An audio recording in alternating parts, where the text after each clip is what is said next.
दोस्तों नमस्कार। मेरा नाम BS शेखावत है और मैं धार्मिक नगरी अजमेर से बोल रहा हूँ। जैसा कि आप सभी को मालूम है कि मैं रोज़ टाइम्स ऑफ इंडिया अखबार का एक आर्टिकल आपके सामने लेकर के आता हूँ और इसका शीर्षक होता है, कोई आध्यात्मिक शीर्षक होता है। आज के टॉपिक का आध्यात्मिक शीर्षक है, does life seem like a game of chess. क्या हमारी जिंदगी एक चेस के गेम की तरह है क्या? इसका शीर्षक यह है। इसको लिखने वाले हैं रमेश बिजलानी। रमेश बिजलानी जी कौन हैं? इसको लिखने वाले लेख को उनका थोड़ा सा परिचय देना चाहूंगा मैं दोस्तों। ये हैं रमेश बिजलानी जी। हाँ तो मैं दोस्तों, ये हैं रमेश बिजलानी साहब। इनका पूरा नाम है डॉक्टर रमेश बिजलानी। ये एम्स के अंदर प्रोफेसर हैं, नई दिल्ली के प्रोफेसर थे, अब रिटायर हो गए। इनकी एज 75 है और इनकी खासियत ये है कि Ramesh Lal Bijlani is an Indian writer, inspirational speaker, medical scientist and retired professor of physiology who has specialized in physiology, nutrition and yoga। इस तरह से ये इस तीनों चीज़ों के एक्सपर्ट हैं। एम्स से इन्होंने डिग्री की हुई है और वहाँ के प्रोफेसर रहे हुए हैं। अभी इस समय ये औरोबिंदु आश्रम के अंदर अपनी सेवाएं दे रहे हैं। औरोबिंदो क्या है, मैं आपको थोड़ा सा परिचय दे देता हूं। ये हैं मिस्टर औरोबिंदो। इनका पूरा नाम तो अरविंद करके था, कलकत्ता के रहने वाले हैं। सन 1872 में इनका जन्म हुआ था और ये पहले अरविंद एक योगी दार्शनिक थे। वे 15 अगस्त 72 को कलकत्ता में जन्मे थे। इनके पिता एक डॉक्टर थे।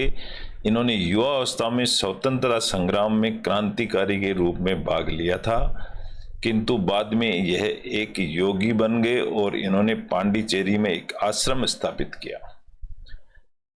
ये स्वतंत्रता संग्राम के पहले कैंडिडेट थे। पहले ये इंडिया के लेखक बताए जाते हैं जिन्होंने इंडियन क्रांतिकारी का रूप दिया और इन्होंने अपने विचार अखबार में व्यक्त करे। ये पहले कैंडिडेट हैं हिंदुस्तान के।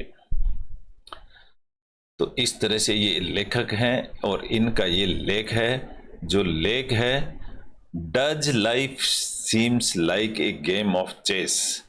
क्या हमारी जिंदगी एक चेस यानी शतरंज के गेम की तरह है क्या? तो इस तरह का ये टॉपिक है। इसको आज हम पढ़ते हैं। जिंदगी को एक चेस के गेम की तरह बताया गया है और इंसान को एक प्यादे की तरह बताया गया है जिसको आगे पीछे क्रिएटर यानी भगवान उसको चलाता रहता है। ये कहानी का सारांश है। मैं इसको पढ़ के सुनाता हूँ, आपको बड़ा आनंद आएगा। हमारा उद्देश्य इसको पढ़ना ही नहीं है, इसके इंग्लिश अखबार को समझना, पढ़ना, लिखना, रीडिंग, राइटिंग, हमारी चारों स्किल इम्प्रूव होती है। और ये इंग्लिश अखबार को हम हिंदी में पढ़ करके सुनाते हैं। तो इस तरह से हम इसको ट्रांसलेट करते हैं। इंग्लिश कैसे सीखी जाए, ये हमारे लिए सबसे बेस्ट जरिया है इंग्लिश से लर्निंग के लिए। इंग्लिश अखबार is the best source for learning. इसके अंदर हम कुछ एक हार्ड वर्ड लिए हुए हैं जिनको मैंने हाईलाइट कर दिया है। अगर ये 5-7 वर्ड्स आप रोज इसको लिख लेते हैं, पढ़ते हैं, तो 15-20 दिन में यही हार्ड वर्ड्स रिपीट होते रहते हैं और हमारी वोकैब इस तरह से मजबूत हो जाती है और हम इंग्लिश अखबार पढ़ने में माहिर हो जाते हैं। तो बिजलानी साहब क्या लिखते हैं, देखो, छोटा सा चैप्टर है, कहानी के रूप में है। मैं आपको पढ़ के सुनाता हूँ। Life is a game. Life एक गेम की तरह है। इट इज सेड, यह कहा जाता है, and that all creation is unwittingly. Unwittingly का मतलब होता है बिना इच्छा के। विटिंग का मतलब होता है बुद्धिमता और अनविटिंगली यानी बिना समझे, उसको यूं कह सकते हैं अनविटिंगली। पार्टिसिपेटिंग यानी भाग लेना इन ए लीला, लीला यानी जीवन की लीला के अंदर। Game being played by the creator, creator कौन है? क्रिएटर भगवान होता है। क्रिएटर ने ये सांसारिक जीवन पैदा बनाया हुआ है, आदमी को, इंसान को। What type of games are these, ये जिंदगी किस तरह के गेम्स हैं? Do these games have any resemblance, resemble का मतलब होता है एक जैसा, समुद्र से, जैसे एक हम अपनी फोटो देखेंगे तो वो रिजेंबल कहलाती है, एक जैसी होती है बिल्कुल। तो do these games have any resemblance, क्या ये एक जैसे हैं चेस की तरह? The game that has attracted, attracted का मतलब हमारे को आकर्षित करना, a lot of attention during the last few days, कुछ दिनों से तो ऐसा लग रहा है कि जैसे हमारे को गेम की तरह ही हम चल रहे हैं पिछले कुछ दिनों से। Chess is a game, chess एक गेम है इन्वॉल्विंग स्ट्रेटजी, स्ट्रेटजी को बोलते हैं रणनीति। जब युद्ध करते हैं तो युद्ध में क्या रणनीति अपनाई जाए उसको स्ट्रेटजी कहते हैं। A game in which nothing is hidden, यह एक ऐसा गेम है जिसमें कोई भी चीज छुपी हुई नहीं रहती है, सब कुछ सामने बोर्ड पर है। A game in which winning, winning यानी जीतना, इज नॉट बाय चांस, ये बाय चांस नहीं जीता जाता है। There are only two players, दो ही खिलाड़ी होते हैं। एंड विनिंग नीड्स, विनिंग की जरूरत है। थ्रेटनिंग द अपोनेंट, अपोनेंट का मतलब होता है खिलाफ में। थ्रेटनिंग यानी उसको धमकी, घुड़की देना। द अपोनेंट्स किंग, दूसरे आदमी के किंग को डराना, धमकी देना। With inescapable, inescapable capture, inescapable का मतलब होता है एस्केप यानी बच के निकल जाना, इनएस्केपेबल बचकर नहीं जा सकते, इस तरह की घुड़की देना सामने वाले को। इन दी क्रिएटर्स लीला, क्रिएटर कौन है? भगवान, भगवान की लीला में देयर इज ए डिजाइन, इस तरह का खाका डिजाइन किया गया है। क्या? आल्दो नॉट ए स्ट्रेटजी, भले ही ये स्ट्रेटजी नहीं है, रणनीति नहीं है। And nothing is hidden from him, ना ही भगवान से कुछ छुपा हुआ है। The board is measureless, measureless का मतलब मेजर यानी नाप लेना, और मेजरलेस जिसको नाप ही नहीं सकते, अनंत दूर। एंड ईच ऑफ अस, हमारे में से प्रत्येक आदमी, इज है वन मोर पॉन, पॉन यानी प्यादा, जैसे चेस में जो सिपाही होता है उसको प्यादा बोला जाता है। हु कम्स डेस्टाइन्ड, डेस्टाइन यानी भाग्य, यानी उसका जो भाग्य है, टू बी पुश्ड, उसको आगे खसकाया जाता है। उसके भाग्य को कौन खसकाता है? खेलने वाला आदमी आगे खसकाता है। सेज श्री औरोबिंदो, ये औरोबिंदो के स्टेटमेंट हैं in his epic poem, epic यानी महाकाव्य, बड़ी बुक, उस पोएम के अंदर ये औरोबिंदो ने कहा है। औरोबिंदो मैं आपको बता चुका हूं कि औरोबिंदो कौन है। ही इज मिस्टर औरोबिंदो, जो पहला क्रांतिकारी थे इंडिया में, वो औरोबिंदो थे।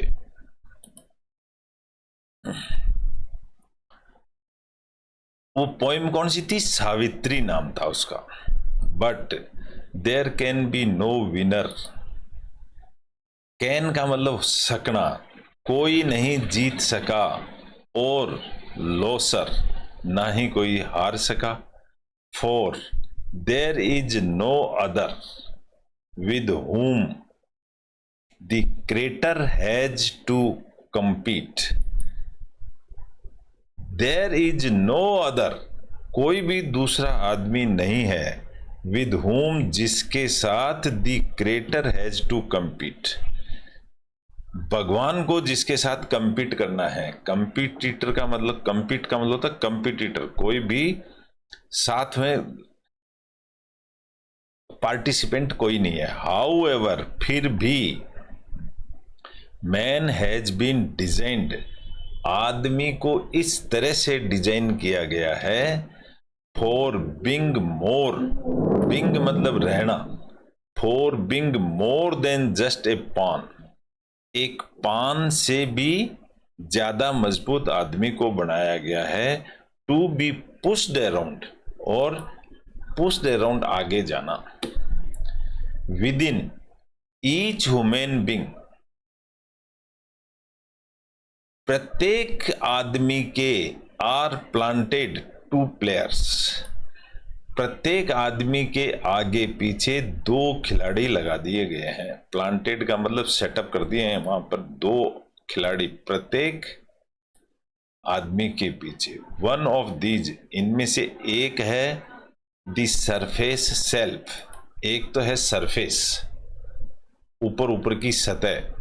पेरेंटली मैक्स, बनाती है, ऑल दी क्लेवर मूव्स, चतुर बनाती है वो, with its army of the body, body से उसको चतुर बना देती है. And the mind to protect its king, और एक उसको दिमाग दे दिया गया है कि आप अपने किंग को बचा के रखें. द ईगो, ईगो एक है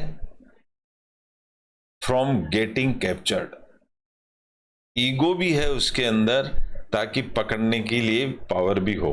तो उसको दो चीज दे दी गई, एक माइंड और एक ईगो. द अदर, सॉरी, एक ही चीज दी है.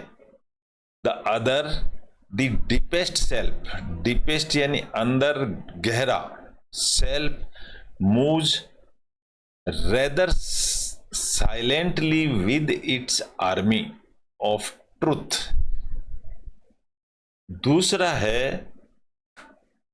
डीपेस्ट सेल्फ, अपने आप के अंदर बहुत गहराई में, मूव्स रेदर साइलेंटली, वो चुपचाप अंदर रहता है, with its army of truth, सच्चाई के साथ.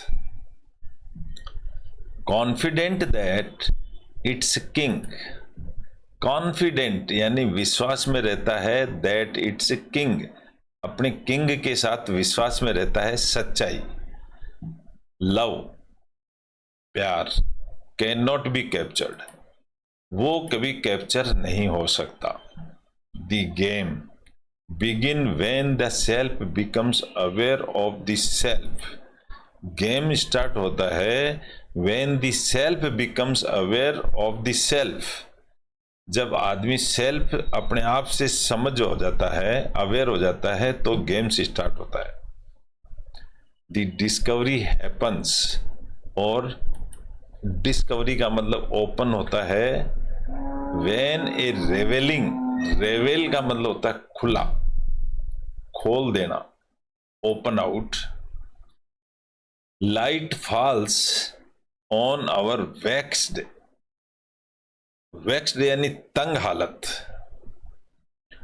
अनसेटिस्फाइड लाइव्स, और जब अनसेटिस्फाइड लाइव्स होती है तब हमारे ऊपर लाइट पड़ती है, तो वो एक दूसरी हालात बताई गई है. हाउएवर, फिर भी, that is just the beginning, ये तो शुरुआत है.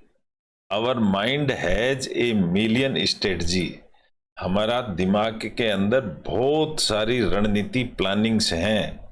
To prevent the capture of the ego, हमारे ईगो को कैप्चर होने से बचाने के लिए.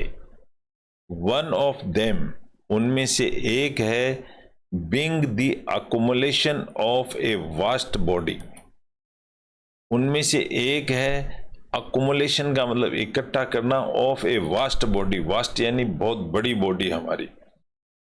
of scientific knowledge, body of scientific knowledge that reduces the infinite, infinite का मतलब होता है अनंत तक, to square and cube.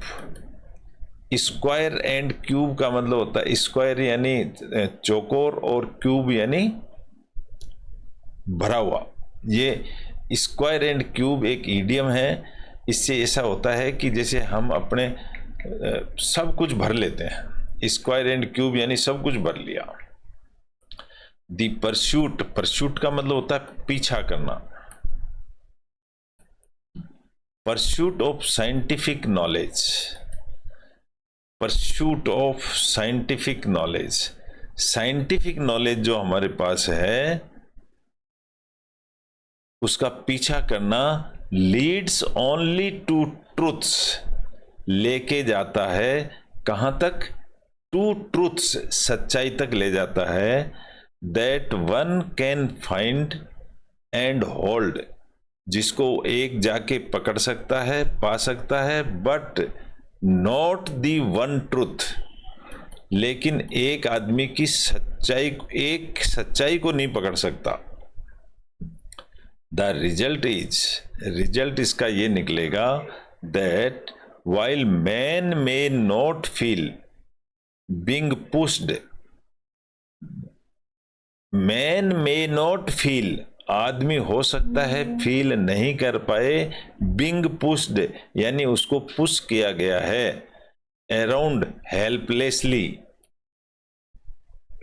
around helplessly बिना किसी की मदद के, like a pawn, पॉन की तरह, ये आदमी समझ नहीं पाता है। ही इज एक्चुअली जिगजैग्ड, जिगजैग्ड का मतलब आगे पीछे,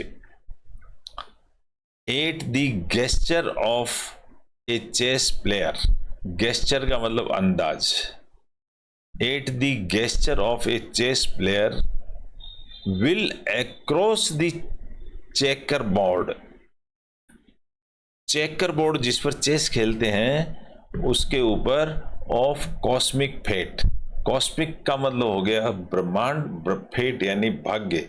अब उसके भाग्य में क्या लिखा है उसको पता नहीं, लेकिन उसको खेला जाता है, तो एक आदमी उसको आगे घुमाता रहता है।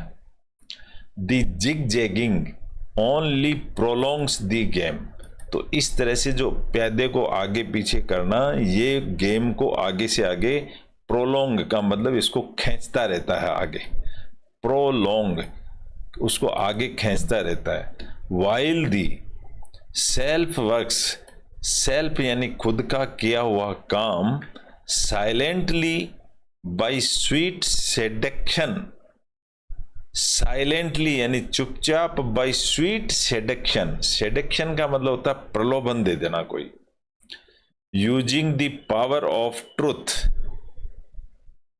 which does not need the crutch of strategy, जिसमें जरूरत नहीं होती है, क्रच यानी बैसाखी की, जिसमें बैसाखी की जरूरत नहीं होती है, ऑफ स्ट्रेटजी रणनीति के लिए। तो ऐसा एक चेस गेम को बताया गया है कैसे खेला जाता है। At the end of life, और आखिर में क्या होता है, द गेम एंड्स, गेम खत्म हो जाता है, with a little more self knowledge, अपना थोड़ा सा जो सेल्फ नॉलेज है इसके साथ में, then when the game began, और फिर वापस गेम शुरू हो जाता है, then when the game began, फिर वापस शुरू हो जाता है। The game is terminated but continues in the next life, इस तरह से एक गेम खत्म होता है, दूसरा गेम चालू हो जाता है अगली जिंदगी के अंदर, and so it goes on life after life, इस तरह से जिंदगियां आगे से आगे चलती रहती हैं, अनटिल द सेल्फ कंसीड्स, कंसीड्स का मतलब होता है स्वीकार करना, जब तक आदमी स्वयं स्वीकार नहीं कर लेता है, डिफीट, डिफीट को स्वीकार नहीं करता है ना, जब तक इस तरह से गेम चलता रहता है, हैप्पीली एंड विलिंगली, तो उसको खुशी खुशी अपनी हार स्वीकार करनी पड़ती है, तब उसका एंड होता है। द पर्सन बिकम्स, आदमी हो जाता है वन विद हिज डिफेस्ट सेल्फ, तो वो अपने डिफेस्ट के साथ जुड़ जाता है। द सेपरेटिव ईगो, जो ईगो है उसका हैज बीन कैप्चर्ड, ईगो उसका कैप्चर हो जाता है, जैसे किंग को पकड़ के कैद कर लिया। एंड रिप्लेस्ड बाय लव, और उसको प्यार से बदल दिया जाता है। Inspired by identification of the self with the self, और उसको प्यार में बदल दिया जाता है। इंस्पायर्ड, प्रेरित किया जाता है, by identification of the self with the self. The relation of oneness, oneness यानी एक आदमी के, ऑफ द सेल्फ, एक आदमी के खुद से जो रिलेशन है, विद ऑल अदर सेल्व्स, वही रिलेशन सबके साथ होने चाहिए। द इंडिविजुअल कंटिन्यूज, अकेला जो आदमी होता है वो कंटिन्यूज पार्टिसिपेटिंग, भाग लेता रहता है in the game, but not as a helpless pawn, भाग तो लेता रहता है लेकिन not as a helpless pawn, pawn जैसे हेल्पलेस होता है उसको तो चलाया जाता है, कोई और चलाता है, इस तरह से नहीं, आदमी इज थोड़ा सा सुपीरियर होता है। The person starts with game with the feeling, एक आदमी गेम शुरू करता है विद द फीलिंग, इस फीलिंग के साथ। फीलिंग क्या होती है? That he is one and ends with the realisation of being one, कि वो एक है और एक ही खत्म हो जाएगा। इस चीज के साथ वो जिंदगी शुरू करता है। बिटवीन द टू एक्सट्रीम्स, शुरुआत और एंड दो एक्सट्रीम हो गई, is the phase of division, ये दो फेज हो गए। व्हेन द सेल्फ प्लेज, जब आदमी खुद खेलता है a game designed by the creator, creator यानी भगवान के द्वारा जो बनाया हुआ गेम है वो खेलता है, टू टेक द इंडिविजुअल, अपने आप को ले जाता है, टेक का मतलब ले जाता है, फ्रॉम सेल्फ डिस्कवरी, जो उसने खुद ने ईजाद करी है वहां से, थ्रू सेल्फ नॉलेज, अपने खुद के नॉलेज से, टू सेल्फ रियलाइजेशन, खुद के समझने के लिए। इस तरह से आदमी गेम खेलता रहता है। द गेम लास्ट्स, आखिर में सेवरल लाइव्स, कई सारी जिंदगियां जब वो जी लेता है, but it's and is fixed, लेकिन उसका भी एंड डेफिनेट फिक्स है। How the individual games begin, अकेले आदमी का गेम कैसे शुरू होता है, एंड हाउ द एंड्स, और कैसे एंड होता है, इज द गेम, वो एक गेम है, being played by the creator, ये गेम कौन खिलवाता है? हमारा ऊपर वाला गॉड खिलवाता है। थस देयर आर गेम्स, इस तरह के गेम्स हैं, विद इन ए गेम, इस तरह के गेम के अंदर ही, both having some features of chess, इस जीवन में ऐसा लगता है ये चेस के फीचर्स इसमें घुसे हुए हैं। हम लोग जीतते रहते हैं, हारते रहते हैं, आगे बढ़ते रहते हैं, और सब कुछ बोर्ड पर साफ क्लियर नजर आ रहा है गॉड को। तो इस तरह की एक जिंदगी, आदमी की जिंदगी की तुलना चेस से की गई है, कि भगवान ने पैदा किया और हम लोग प्यादे की तरह खेलते रहते हैं या खिलाते रहते हैं। आदमी प्यादे से थोड़ा सा ज्यादा सब बुद्धिमान बनाया गया है। The writer once a professor at AIIMS, ये जो लिखने वाले हैं, इस लेख को जिसने लिखा है वो AIIMS, all India institute of medical science के अंदर प्रोफेसर हैं, नई दिल्ली के हैं। Is now with Shri Aurobindo आश्रम दिल्ली, अभी वो आश्रम में हैं, और वो बहुत अच्छे एक स्पीकर भी हैं, फिजियोलॉजिस्ट भी हैं, वैज्ञानिक भी हैं, और स्पिरिचुअल स्पीकर भी हैं, इंस्पिरेशनल स्पीकर इनको कहा जाता है। तो इस तरह के ये बुद्धिमान व्यक्ति के वक्तव्य को आज हमने पढ़ा है। जो इस तरह से अचीव्ड पर्सन हैं, और हम इनको पढ़ते हैं टाइम्स ऑफ इंडिया अखबार के एक छोटे से आर्टिकल के द्वारा। मुझे आशा ही नहीं, उम्मीद है आपको अच्छा लगा होगा। हमारा उद्देश्य इसको पढ़ना यानी इंग्लिश सीखना और इंग्लिश एनवायरनमेंट क्रिएट करना और वोकैब को मजबूत करना है। अगर इस तरह से हम 10-15 दिन तक लगातार पढ़ते रहेंगे तो यही शब्द लौट लौट के वापस आते हैं और हम इनमें परफेक्ट हो जाते हैं। तो आशा करता हूँ आपको अच्छा लगा होगा। अच्छा लगा इसको लाइक करें, शेयर करें और सब्सक्राइब करें, ताकि हम इसको हमारा मनोबल और हाई होगा। और कल फिर मिलेंगे अपन एक नए टॉपिक के साथ में। ऐसे ही हम लोग इंग्लिश माहौल में पढ़ते रहेंगे, सीखते रहेंगे और आगे बढ़ते रहेंगे। Thank you very much.